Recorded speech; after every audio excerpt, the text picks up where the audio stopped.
ವಿಶ್ವಗುರು ಅಲ್ಲಮ ಪ್ರಭುದೇವರ ವಚನ ಪ್ರವಚನ ನೆರೆದಿರುವ ಎಲ್ಲ ಸದ್ಭಕ್ತ ತಂದೆ ತಾಯಿಗಳಿಗೆ ಪರಮಾತ್ಮನು ಸನ್ಮಂಗಲವನ್ನು ಉಂಟು ಮಾಡಲಿ.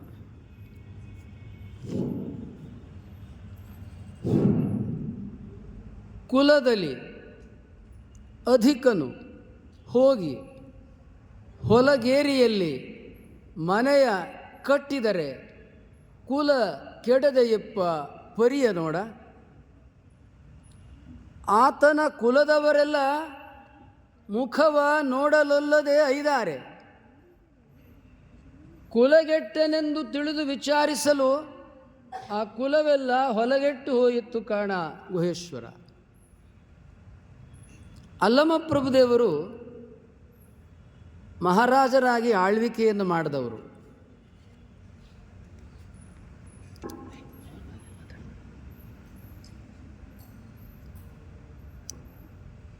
ಒಬ್ಬ ರಾಜ ಆಳ್ವಿಕೆಯನ್ನು ಮಾಡುವಾಗ ತನ್ನ ಪ್ರಜೆಗಳೆಲ್ಲರನ್ನೂ ಸಮಾನ ಭಾವದಿಂದ ನೋಡಬೇಕು. ಯಾಕೆ ಅದು 12ನೇ ಶತಮಾನದೊಳಗೆ ಬಳ್ಳಿಗಾವೆಯಲ್ಲಿ ಕೇದಾರೇಶ್ವರ ದೇವಾಲಯದ ಕೋಡಿಮಠದ ಆವರಣದಲ್ಲಿ ಬಂತಪ್ಪ ಅಂತ ಹೇಳಿದರೆ, ಅಲ್ಲಮ ಪ್ರಭುದೇವರ ಗುರುಗಳು ಸೋಮೇಶ್ವರ ಪಂಡಿತರು. ನೀವು ಇತ್ತೀಚೆಗೆ ಸುದ್ದಿಯನ್ನು ನೋಡಿದಿರಬೇಕು, ಕಾಶ್ಮೀರಿ ಪಂಡಿತರ ಮೇಲೆ ಉಗ್ರರ ದಾಳಿ ಆಯಿತು ಅಂತ. ಕಾಶ್ಮೀರದಲ್ಲಿದ್ದಂಥ ಪಂಡಿತರ ಮೇಲೆ ಉಗ್ರರ ದಾಳಿ ಆಯಿತು. ಅವರೆಲ್ಲ ಯಾರು? ಉತ್ತಮ ಕುಲದವರು, ಬೇರೆಯವರನ್ನು ಹತ್ತಿರ ಸೇರಿಸ್ತಿರಲಿಲ್ಲ. ನಾವೇ ಶ್ರೇಷ್ಠರು, ಉಳಿದವರೆಲ್ಲ ನಮಗಿಂತ ಕನಿಷ್ಠರು ಅಂತ ಅವರ ತಿಳುವಳಿಕೆ ಇತ್ತು. ಆ ಕಾಲಕ್ಕೆ ಪರಕೀಯರು 10-11ನೇ ಶತಮಾನದಲ್ಲಿ ಭಾರತಕ್ಕೆ ದಾಳಿ ಇಟ್ಟರು. ಅವನು ಯಾರು ಅಂತ ನಿಮ್ಗೆ ಗೊತ್ತಿದೆ, ಪಾಠದಲ್ಲಿ ಓದಿದ್ದೇವೆ. ಗೋರಿ ಮೊಹಮ್ಮದ್ ಅವನು ಕಾಶ್ಮೀರದ ಮೇಲೆ ದಾಳಿ ಇಟ್ಟ. ಇವರೇನು ನಾವೆಲ್ಲ ಶ್ರೇಷ್ಠರು ಅಂತ ಹೇಳ್ಕತ್ತಿದ್ರಲ್ಲ, ಅವರೆಲ್ಲರನ್ನೂ ಒಂದೊಂದು ಕಡೆಯಿಂದ ಕೊಂದಾಕೊಂತ ಬಂದರು. ಅವರ ಹೆಣ್ಣುಮಕ್ಕಳು, ಮಡದಿಯರು ಎಲ್ಲರ ಮೇಲೆ ಎಲ್ಲ ರೀತಿಯ ದೌರ್ಜನ್ಯ ಆಯಿತು. ದಿಕ್ಕಾಪಾಲಾಗಿ ಓಡೋಗ್ಬಿಟ್ರು. ಯಾರೂ ಉಳಿಲ್ಲ, ಯಾರನ್ನೂ ಬಿಡಲಿಲ್ಲ. ಸದ್ಯ ಪ್ರಾಣ ಉಳಿದ್ರೆ ಸಾಕು ಅಂತೇಳಿ ದಿಕ್ಕಾಪಾಲಾಗಿ ಹೋಗ್ಬಿಟ್ರು, ಎಲ್ಲ ಒಂಟಿ ಆಗ್ಬಿಟ್ರು. ಆಗ ಅವ್ರಿಗೆ ವಿವೇಕ ಉದಯ ಆಯಿತು. ಎಲ್ಲರಿಗೆ ನಾವೇ ಶ್ರೇಷ್ಠರು. ಏಯ್ ಹುಡುಗರು, ನೀವು ಯಾರು ಅಡ್ಡಾಡಿ ಸುಮ್ಮ ಕೊಡ್ರ, ಎಷ್ಟು ಸಲ ಅಡ್ಡಾಡ್ತಿರ್ತೀರಿ?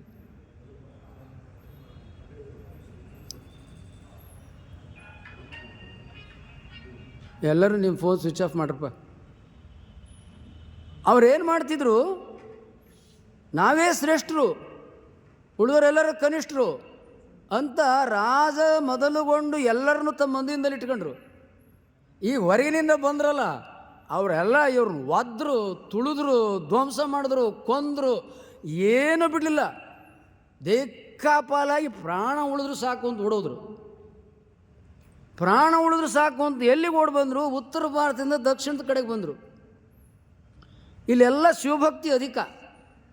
ಬಂದವರು ಏನು ಮಾಡಿದರು? ಈ ಆವರಣವನ್ನು ಸ್ಟಡಿ ಮಾಡಿದರು. ಒಬ್ಬೊಬ್ಬರು ದಿಕ್ಕಾಪಾಲಾಗಿ ಬಂದ್ರಲ್ಲ, ಈಗ ತಾವು ಬದುಕಬೇಕು. ಅದಕ್ಕೇನು ಮಾಡಿದರು? ಹಿಮಾಲಯದಲ್ಲಿ ಕೇದಾರೇಶ್ವರ ದೇವಾಲಯ ಇದೆಯಲ್ಲ, ದೇವರು, ಅದನ್ನೇ ಇಲ್ಲಿ ತಂದಿದ್ದೀವಿ, ಅದನ್ನೇ ಇಲ್ಲಿ ಸ್ಥಾಪನೆ ಮಾಡಿದ್ದೀವಿ. ಅವರ ಅನುಗ್ರಹ ನಿಮಗೆ ಸಿಗ್ತದೆ, ನಿಮಗೆ ಅಲ್ಲಿಗೆ ಹೋಗೋಕ್ಕಾಗಲ್ಲ, ನಾವು ಹೇಳ್ದಂಗೆ ಕೇಳಿ, ನಿಮಗೆಲ್ಲ ಆ ಶಿವನ ಅನುಗ್ರಹ ಕೊಡ್ತೀವಿ. ಇವನಿಗೆ ಜ್ಞಾನೋದಯ ಆಯಿತು. ಏನು? ವಿದ್ಯೆಯನ್ನು, ಸಂಸ್ಕೃತಿಯನ್ನು, ಧರ್ಮವನ್ನು ನಾನು ಇದುವರೆಗೆ ಇವ್ರನ್ನೆಲ್ಲ ನೀಚರು, ಕನಿಷ್ಠರು, ಕೇವಲ ಅಂಥೇಳಿ ತುಳ್ಕೊಂಡು ಬಂದವು. ನಾನು ಒಂಟಿಯಾಗ್ಬಿಟ್ಟೆ. ನಮ್ಮನ್ನು ಪರಕೀರು ಬಂದು ಕೊಂದಾಕಿಬಿಟ್ರು. ನಾವು ಉಳಿಯೋದೇ ಕಷ್ಟ ಆಯಿತು. ಹಿಂಗೆ ಈ ರೀತಿ ಭಾವನೆ ನಮ್ಮಲ್ಲಿದ್ದರೆ ನನ್ನನ್ನು ಬಿಡಲ್ಲ, ಕೊಂದಾಕಿಬಿಡ್ತಾರೆ. ನಾವು ಇವ್ರನ್ನೆಲ್ಲ ನಮ್ಮವರನ್ನಾಗಿ ಮಾಡ್ಕೊಂಡು ಇವ್ರಿಗೆಲ್ಲರಿಗೆ ನಾವು ವಿದ್ಯೆ, ಸಂಸ್ಕೃತಿ, ಧರ್ಮ ಕೊಟ್ಟರು ಇವರಿಂದ ನಮಗೆ ಊಟ ಸಿಗ್ತದೆ. ಇವರು ವಿದ್ಯೆ ಕೊಟ್ಟರೆ ನಮಗೆ ಊಟ ಸಿಗ್ತದೆ. ನಮ್ಮಲ್ಲಿರುವ ಪ್ರತಿಭೆಯನ್ನು ಇವರಿಗೆಲ್ಲ ಹಂಚಿದ್ರೆ ನಮ್ಮ ಇರೋಕ್ಕೊಂದು ನೆಲೆ ಆಗುತ್ತೆ. ಅದಕ್ಕೇನು ಮಾಡಿದರು? ನನಗೆ ಅಂಗ ಕೊಡು ಅಂದರೆ ಯಾರೂ ಬರೋಲ್ಲ. ಇಲ್ಲಿ ದೇವ್ರದ ನೋಡು, ಅಲ್ಲಿ ಹಿಮಾಲಯದಲ್ಲಿರೋ ಕೇದಾರೇಶ್ವರ ಇಲ್ಲದಾನೆ, ಅವನು ನಡ್ಕೊಳ್ರಿ, ಅವನಿಗೆಲ್ಲ ನಿಮಗೆಲ್ಲ ಅನುಗ್ರಹ ಅಲ್ಲಿ ತೋರಿಸೋದು.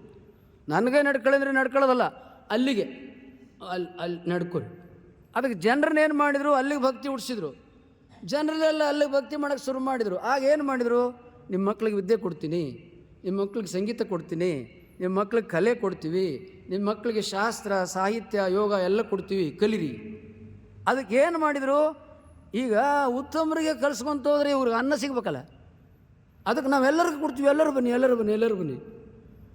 ಆದದ್ದರಿಂದ ಬಳ್ಳಿಗಾವೆಯಲ್ಲಿ ಏನಾಯಿತು, ರಾಜರು ಮೊದಲುಗೊಂಡು ಎಲ್ಲರಿಗೆ ಬಳ್ಳಿಗಾವೆಯಲ್ಲಿ ಮೊದಲ ಸಲ ಎಲ್ಲರಿಗೆ ವಿದ್ಯೆ ಸಂಸ್ಕೃತಿ ಧರ್ಮ ದೀಕ್ಷೆ ಏನೇನು ಕಲೆಗಳು ಎಲ್ಲವನ್ನು ಇವರು ಆ ಬಳ್ಳಿಗಾವೆಯಲ್ಲಿ ಕೊಡಲಿಕ್ಕೆ ಆರಂಭ ಮಾಡಿದರು. ಅಲ್ಲಿ ಶಾಸನದಲ್ಲಿ ಬರ್ತದೆ ಅವರೇನೇನು ಮಾಡಿದ್ರು, ಅಲ್ಲಿ ಅಂಗವಿಕಲರಿಗೆ ಆಶ್ರಯ ಕೊಟ್ಟರು, ಭಿಕ್ಷುಕರಿಗೆ ಆಶ್ರಯ ಕೊಟ್ಟರು, ಯಾರೂ ಇಲ್ಲದೇ ಇರ್ತಕ್ಕಂಥವ್ರಿಗೆ ಅನಾಥರಿಗೆ ಆಶ್ರಯ ಕೊಟ್ಟರು. ಎಲ್ಲರಿಗೂ ಊಟ ಹಾಕ್ತೀವಿ ಬನ್ನಿ, ಎಲ್ಲರಿಗೂ ಊಟ ಹಾಕ್ತೀವಿ ಬನ್ನಿ ಬನ್ನಿ ಬನ್ನಿ. ಯಾಕೆ ಎಲ್ಲರಿಗೂ ಊಟ ಹಾಕ್ತಾರೆ, ಇವ್ರಿಗೆ ಊಟ ಹಾಕ್ತೀರಿ ಅಂದರೆ ಜನ ನಮ್ಮದು ದುಡ್ಡು ಕೊಡ್ತಾರೆ ಅಲ್ವಾ. ಇವ್ರಿಗೆಲ್ಲ ಊಟ ಹಾಕ್ತೀವಿ ರೀ, ಇವ್ರನ್ನೆಲ್ಲ ನೋಡ್ಕೊತೀವಿ ರೀ, ಕೊಡಿ. ಮತ್ತು ದೇವರ ಅನುಗ್ರಹ ಕೇದಾರೇಶ್ವರ ಹೀಗೇನು ಮಾಡಿದರು, ಜನರ ಪ್ರೀತಿಯನ್ನು ಗಳಿಸೋಕ್ಕೆ ಶುರು ಮಾಡಿದರು. ಒಂದು, ನಿಜವಾಗಿಯೂ ನಾವು ಇವರನ್ನೆಲ್ಲ ಪ್ರೀತಿಸಬೇಕು, ನಿಜವಾಗಿಯೂ ನಾವು ಇವ್ರನ್ನೆಲ್ಲ ಒಪ್ಕೋಬೇಕು. ಇವರನ್ನು ನಾವು ಒಪ್ಕೊಂಡು ನಾವು ಬಲವಾದರೆ ಅವ್ರೇನು ಬಂದಾರಲ್ಲ ನಮ್ಮನ್ನೆಲ್ಲ ಕೊಂದಾಕ್ಬಿಟ್ರಲ್ಲ ಪರಕೀಯರು, ಅವ್ರನ್ನೆಲ್ಲ ಎದುರಿಸ್ಲಿಕ್ಕೆ ಬರ್ತದೆ. ಈ ರಾಜರ ಬಲ, ಈ ಸೈನ್ಯ, ಈ ಶಕ್ತಿ ಎಲ್ಲ ತಗೊಂಡು ಅವ್ರನ್ನ ಎದುರಿಸ್ಲಿಕ್ಕೆ ಬರ್ತದೆ. ಅದಕ್ಕೇನು ಮಾಡಿದ್ರು ಇವರು, ಬಳ್ಳಿಗಾವೆಯಲ್ಲಿ ಎಲ್ಲರಿಗೆ ಆಶ್ರಯ ಕೊಟ್ಟರು, ಎಲ್ಲರಿಗೂ ಶಿಕ್ಷಣ ಕೊಡೋಕ್ಕೆ ಶುರು ಮಾಡಿದರು.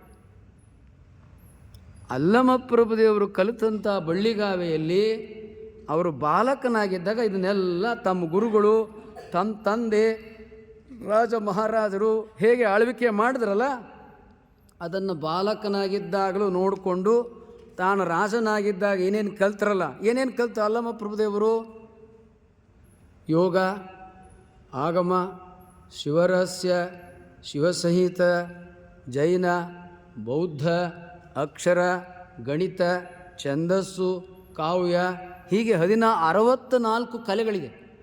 ಎಲ್ಲ ವಿದ್ಯೆಯನ್ನು, ಕೊಳಲು ಏನೇನು ವಾದ್ಯಗಳಿದೆ ಎಲ್ಲ ಸ್ವತಃ ಅವರು ಕೊಳಲು ನುಡಿಸ್ತಿದ್ರು.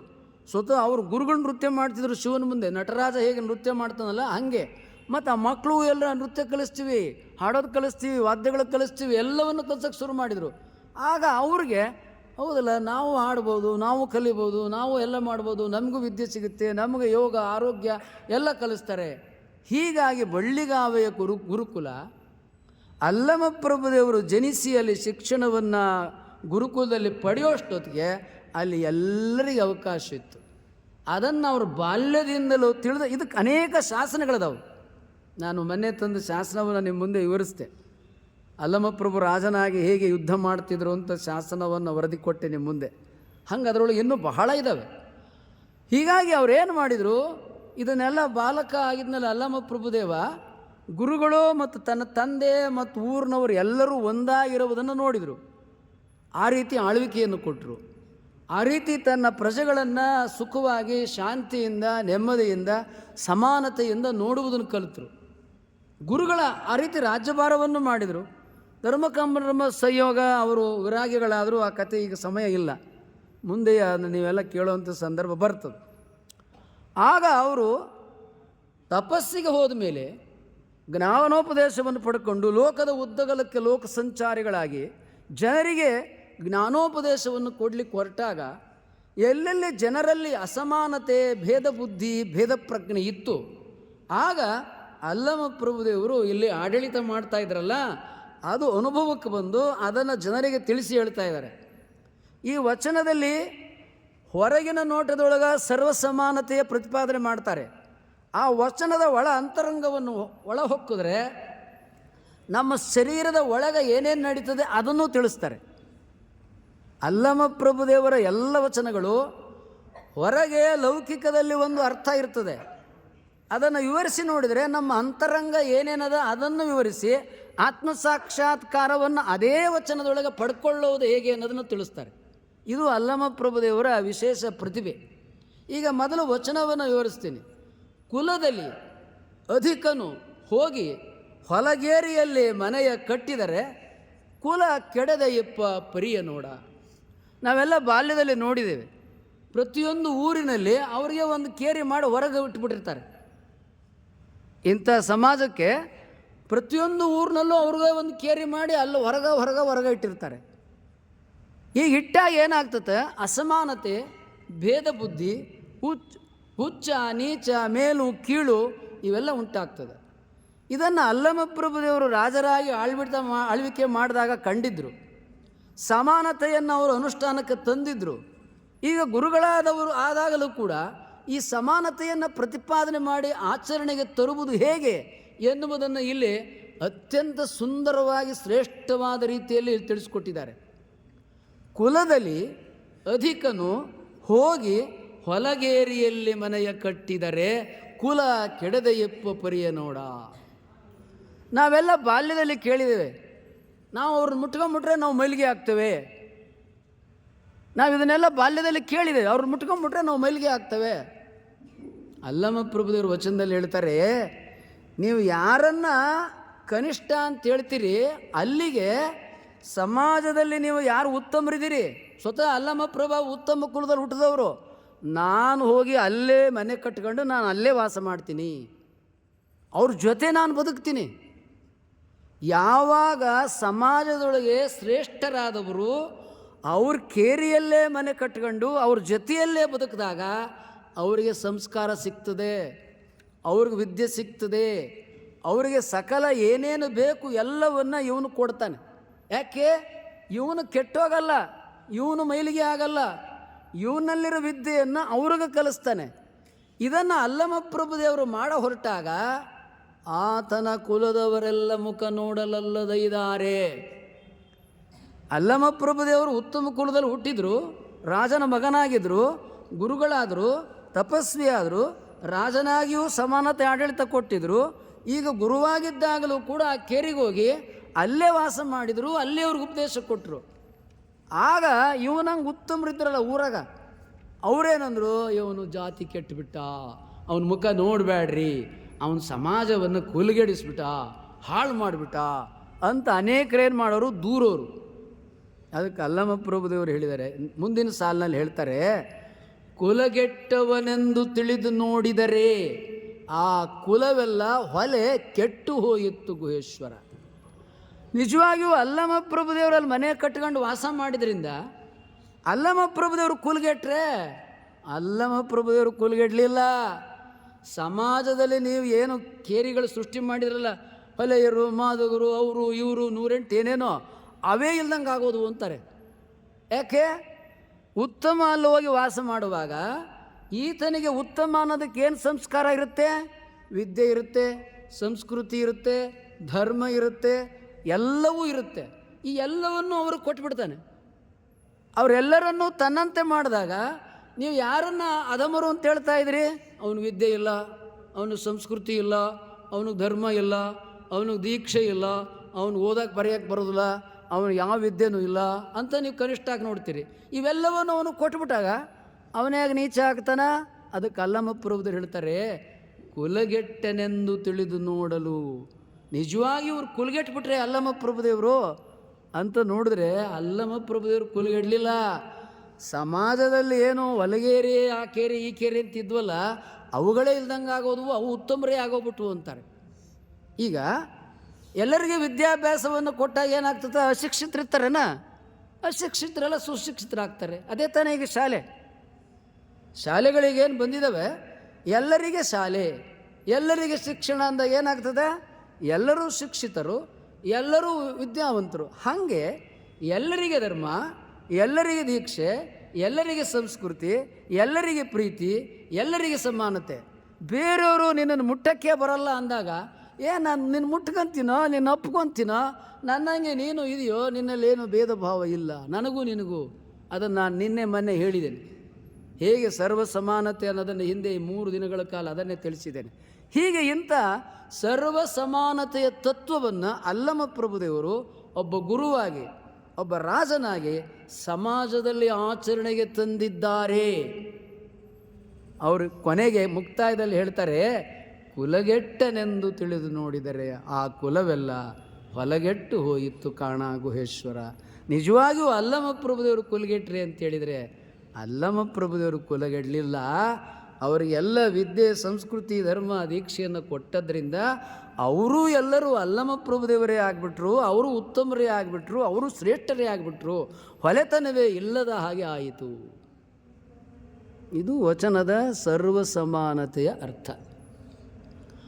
ಅಲ್ಲಮಪ್ರಭುದೇವರು ಯಾಕಪ್ಪ ವಿಶ್ವಗುರು ಎಂಬುದಾಗಿ ಹೇಳಿದರೆ, ಅಲ್ಲಮಪ್ರಭುದೇವರು ಯಾಕೆ ಯೂನಿವರ್ಸಲ್ ಬ್ರದರ್ಹುಡ್ಡನ್ನು ಸಮಾಜದಲ್ಲಿ ಸ್ಥಾಪನೆ ಮಾಡಿದ್ರಪ್ಪ ಅಂತೇಳಿದರೆ, ಬರೀ ಬಾಯಲ್ಲಿ ಹೇಳಲಿಲ್ಲ, ಆಚರಣೆಯಲ್ಲಿಯೇ ತಂದರು. ಅನೇಕ ಅವರ ವಚನಗಳಲ್ಲಿ ಇದಕ್ಕೆ ಉದಾಹರಣೆಗಳಿದೆ, ಅವರ ಬದುಕಿನಲ್ಲಿ ಉದಾಹರಣೆ. ಈ ಜ್ಞಾನ ಅವರು ಎಲ್ಲಿಂದ ಬಂತು? ಯಾವ ಗುರುಕುಲ ಬಳ್ಳಿಗಾವೆಯಲ್ಲಿ ಕೇದಾರೇಶ್ವರ ದೇವಾಲಯದ ಆವರಣದಲ್ಲಿ ಬೆಳೆದ್ರಲ್ಲ, ಅಲ್ಲಿ ಆ ಗುರುಗಳು ಅಲ್ಲಿಂದ ಏನು ಬಂದಿದ್ರಲ್ಲ, ಅವರು ಸರ್ವಸಮಾನತೆಯ ಶಿಕ್ಷಣವನ್ನು ಬಳ್ಳಿಗಾವೆ ಕೇದಾರೇಶ್ವರ ದೇವಾಲಯದಲ್ಲಿ ಕೊಡಲಿಕ್ಕೆ ಆರಂಭ ಮಾಡಿದರು. ಆದದ್ದರಿಂದ ಸ್ವತಃ ಅಲ್ಲಮಪ್ರಭುದೇವರ ತಂದೆ ಈಶ್ವರಪ್ರಭು ಮಹಾರಾಜ ಮತ್ತು ಅಲ್ಲಿರ್ತಕ್ಕಂಥ ಎಲ್ಲ ಆಡಳಿತ ವರ್ಗದವರು ಮತ್ತು ಆ ಗುರುಗಳಾದಂಥ ಸೋಮೇಶ್ವರ ಪಂಡಿತ ಗುರು ಪರಂಪರೆಯವರು ಈ ಸರ್ವಸಮಾನತೆ ತತ್ವವನ್ನು ಆಚರಣೆಗೆ ತಂದರು. ತಂದ ಕಾರಣವೇ ಆ ಮಠದ ಆವರಣದಲ್ಲಿ ಎಲ್ಲರಿಗೆ ವಾಸಸ್ಥಾನ, ಎಲ್ಲರಿಗೆ ದಾಸೋಹ, ಎಲ್ಲರಿಗೆ ವಿದ್ಯೆ. ಈಗ ಹೆಂಗೆ ನಾವು ಈಗ ಅನಾಥರು, ಭಿಕ್ಷುಕರು, ವೃದ್ಧಾಶ್ರಮ ಇವಾಗ ಕೇಳ್ತಿದ್ದೀವಿ. ಶಾಸನದಲ್ಲಿ ಆ ಕಾಲದಲ್ಲಿ ಅಂಗವಿಕಲರಿಂದ ಹಿಡಿದು ಎಲ್ಲರಿಗೂ ಅಲ್ಲಿ ಆಶ್ರಯ ಇದ್ದದ್ದನ್ನು ಬಳ್ಳಿಗಾವೆಯ ಕೇದಾರೇಶ್ವರ ದೇವಾಲಯದ ಶಾಸನಗಳು ವಿವರಿಸ್ತವೆ. ಇದು ವಚನದ ಮೇಲಿನ ಅರ್ಥ. ಅಲ್ಲಮಪ್ರಭುದೇವರು ಇಷ್ಟಕ್ಕೆ ಸೀಮಿತರಾಗೋದಲ್ಲ. ಇವೇ ಶಬ್ದ, ಇದೇ ವಚನ, ಇದೇ ವಚನದೊಳಗೆ ಆತ್ಮಸಾಕ್ಷಾತ್ಕಾರ ಪಡೆದುಕೊಳ್ಳುವುದು ಹೇಗೆ ಅನ್ನೋದನ್ನು ತಿಳಿಸ್ತಾರೆ. ಒಂದು ವಾಕ್ಯವನ್ನು, ಒಂದು ಶಬ್ದವನ್ನು ಬದಲಾಯಿಸಲ್ಲ. ಅದೇ ವಚನ, ಅದೇ ಅರ್ಥ. ಆದರೆ ಈಗ ಮೊದಲು ವಿವರಿಸಿದ ಅರ್ಥ ಬಹಿರ್ಜಗತ್ತಿಗೋಯ್ತು. ಈಗ ವಿವರಿಸುವ ಅರ್ಥ ಅಂತರಂಗದ ಜಗತ್ತಿಗೆ ಹೋಗ್ತದೆ. ಏನು ಅಂತರಂಗದ ಜಗತ್ತು ಎಂಬುದಾಗಿ ಹೇಳಿದರೆ, ಕುಲದಲ್ಲಿ ಅಧಿಕನು ಹೋಗಿ ಹೊಲಗೇರಿಯಲ್ಲಿ ಮನೆಯ ಕಟ್ಟಿದರೆ. ಕುಲದಲ್ಲಿ ಅಧಿಕನು ಯಾರು? ಜೀವಾತ್ಮ. ಕುಲದಲ್ಲಿ ಶ್ರೇಷ್ಠನಾದವನು ಯಾರಪ್ಪ ಎಂಬುದಾಗಿ ಹೇಳಿದರೆ, ನಮ್ಮೊಳಗೆ ಏನು ಪ್ರಾಣ ಅದಲ್ಲ, ಅವನು ಜೀವ. ಅವನು ಎಲ್ಲಿ ವಾಸ ಮಾಡ್ತಾ ಇದ್ದಾನೆ? ಹೊಲಗೇರಿ. ನಾವು ಊಟ ಮಾಡಿದ್ದೆಲ್ಲ ಏನಾಗ್ತದೆ? ಹೊಲಸಾಗ್ತದೆ. ಹೊಟ್ಟೆಯೊಳಗೆ ಏನಾಗ್ತದೆ? ಶರೀರದಲ್ಲಿ ಏನಾಗ್ತದೆ? ಅನ್ನ, ದೋಸೆ, ಚಪಾತಿ, ಚಟ್ನಿ, ಪಾನಕ, ಜ್ಯೂಸ, ನೀರ, ಎಳನೀರ ಎಲ್ಲ ಕುಡಿದದ್ದು ಏನಾಗುತ್ತೆ? ಅಪೇಯ ಆಗ್ತದೆ. ನಾವು ಊಟ ಮಾಡಿದಾಗ ಅದು ಅಮೃತ ಆಗಿರುತ್ತೆ, ಊಟ ಮಾಡಿದ ಮೇಲೆ ಅಪೇಯ ಆಗಿಬಿಡ್ತದೆ. ಅಲ್ಲಿ ಇವನಿದ್ದಾನೆ ವಾಸಸ್ಥಾನ ಮಾಡಿಕೊಂಡು. ಯಾರು? ಈ ಜೀವನು.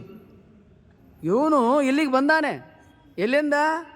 ಅಲ್ಲಿಂದ ಬಂದು ಇಲ್ಲಿ ವಾಸ ಮಾಡ್ತಾ ಇದ್ದಾನೆ. ವಾಸ ಮಾಡುವಾಗ ಇವನ ಜೀವನ ಹೇಗಾಗ್ತಾ ಇದೆ? ಇಲ್ಲಿ ಕುಲ ಕೆಡದ ಎಪ್ಪ ಪರಿಯ ನೋಡ. ಈ ಜೀವನು, ಈ ಪ್ರಾಣನು ಇಲ್ಲಿ ಬಂದು ವಾಸವಾಗಿದ್ದರೂ ಕೂಡ ಇವನು ಇಂದ್ರಿಯಗಳಂತೆ ಆಗಲಿಲ್ಲ, ಪಂಚೇಂದ್ರಿಯಗಳಂತೆ ಆಗಲಿಲ್ಲ, ಅಂತರಿಂದ್ರಿಯಗಳ ಮನಸ್ಸು, ಚಿತ್ತ, ಬುದ್ಧಿ, ಅಹಂಕಾರದಂತೆ ಆಗಲಿಲ್ಲ.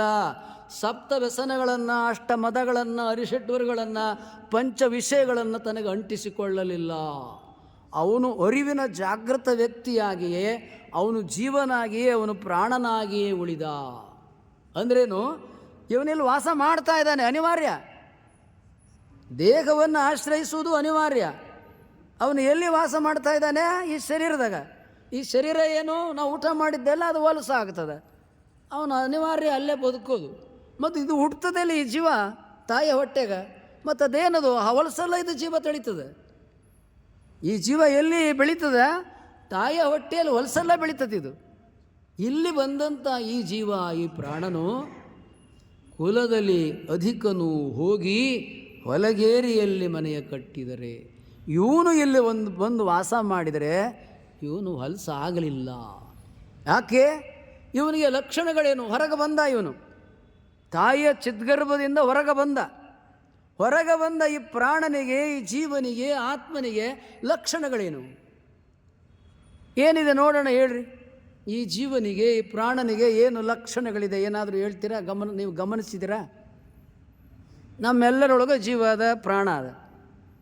ಈ ಪ್ರಾಣನಿಗೆ, ಈ ಜೀವನಿಗೆ ನೀವು ಜೀವ ಅಂದ್ರಿ, ಪ್ರಾಣ ಅಂದ್ರಿ, ಆತ್ಮ ಅಂದ್ರಿ, ಯಾವುದೇ ಹೆಸರಲ್ಲಿ ಕರೀರಿ, ಇವನಿಗೆ ಮುಖ್ಯವಾಗಿ 2 ಲಕ್ಷಣಗಳಿದೆ.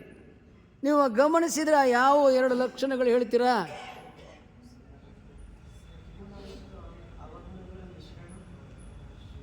ಅವನಿಗೆ ಮುಖ್ಯವಾಗಿ 2 ಲಕ್ಷಣಗಳಿದೆ. ಏನು ಆ ಲಕ್ಷಣಗಳು? ಜೀವನಿಗೆ, ಪ್ರಾಣನಿಗೆ ಅಥವಾ ಆತ್ಮನಿಗೆ ಮುಖ್ಯವಾಗಿ ಈಗ ನಾನು ಭೂಮಿ, ನೀರು, ಅಗ್ನಿ, ವಾಯು, ಆಕಾಶ, ಇವಕ್ಕೆಲ್ಲ ಲಕ್ಷಣಗಳನ್ನು ನೀವು ಹೇಳ್ಕೊತ ಬಂದೆ, ತಿಳಿಸ್ಕೊತ ಬಂದೆ. ಹಾಗೆ ಈ ಪ್ರಾಣನಿಗೂ ಕೆಲವು ಲಕ್ಷಣಗಳಿದೆ. ಅದನ್ನು ಯಾರೂ ಅಲ್ಲಗಳಿಲಿಕ್ಕೆ ಬರಲ್ಲ. ಏನು ಆ ಲಕ್ಷಣಗಳು ನೀವು ಗಮನಿಸಿದರೆ, ನಿಮ್ಮ ಅರಿವಿಗೆ ಬಂದಿದ್ರೆ ಹೇಳಿ ನೋಡೋಣ. ಪ್ರಾಣನಿಗೆ ಏನು ಲಕ್ಷಣಗಳಿದೆ? 2 ಲಕ್ಷಣಗಳಿರೋದು. ಪ್ರಾಣನಿಗೆ, ಈ ಜೀವನಿಗೆ 2 ಲಕ್ಷಣಗಳಿರೋದು. ಯಾವುದು ಹೇಳಿ ನೋಡೋಣ.